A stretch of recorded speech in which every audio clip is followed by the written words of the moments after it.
After a hard-fought two-month campaign, Australians have overwhelmingly decided a national referendum on same-sex marriage. The Bureau of Statistics announcing the results just moments ago. And now the official results of the Australian Marriage Law Postal Survey. For the national result, yes responses, 7,817,247. representing 61.6% of clear responses. That's 61.6% of clear responses were yes. More than 12 million Australians voted in the government's postal survey. This now means Parliament could begin the process of legalising same-sex marriage within weeks. Malcolm Turnbull had this to say moments ago.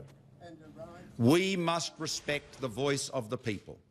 We asked them for their opinion, and they have given it to us. It is unequivocal. It is overwhelming. They are our masters, we who are elected to Parliament. It is our job now to get on with it. Get on with it and get this done. It's fair. The people have voted yes for marriage equality. Now it's our job to deliver it.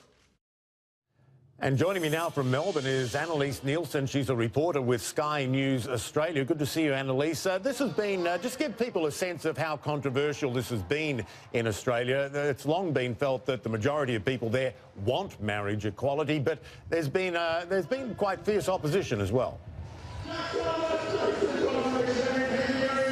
Absolutely. I mean, this is a campaign that really has been going for years, but it's something that the government, when it was trying to push through, was being held hostage by a small group of Conservatives who would have refused to pass anything through the House. Now, it was the government's original intention to have a referendum or even a plebiscite, which would have been more binding, but the government wasn't able to by Australian law. So then it became that the postal survey was the only option. Now, this survey, the results have been going out for 2 months. People have had the opportunity to send back their postal ballot, and that means we've had 2 months of intense campaigning, both by the yes and the no campaigns. Now, the no campaign has outspent the yes campaign 2 to 1 on TV advertising and other kinds of traditional media, and it was the yes campaign that really got traction using social media and a number of celebrity endorsements to really get their message across. It has gotten quite nasty at times with some of the campaigns, particularly from the no side, linking homosexual marriage to things like pedophilia with children that they adopt and things like that. So it has been quite a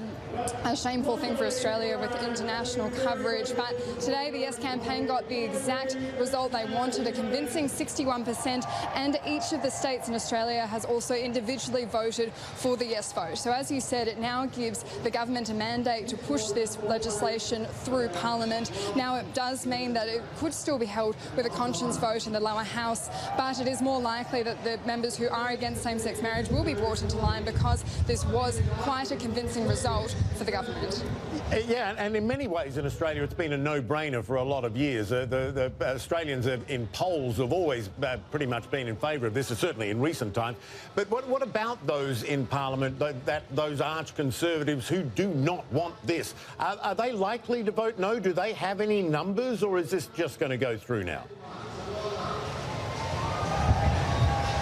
Well, absolutely. But the thing that to consider, though, is that there are people on the no side in both the Liberal and the Labor Party, which is our Conservative and our more Liberal parties. And it's in the Labor Party that they don't allow conscience votes on some things like this, and it is likely that they'll require a team ballot on that. It does seem that they will be brought into line just by party discipline to get this matter through. It will be hard for any politician to turn around and say to their electorate that they're representing them. When we have this result of 61% and a majority in each of the states, we saw over 12 million people return their ballots. Now, that's a significant majority of Australians who are registered to vote. And it's also quite a turbulent time within Australian politics at the moment. We're having a crisis with many of our members being found to be ineligible to sit in Parliament. I think the last thing the government would want to do is push any kind of point that would see us have to go to an election early.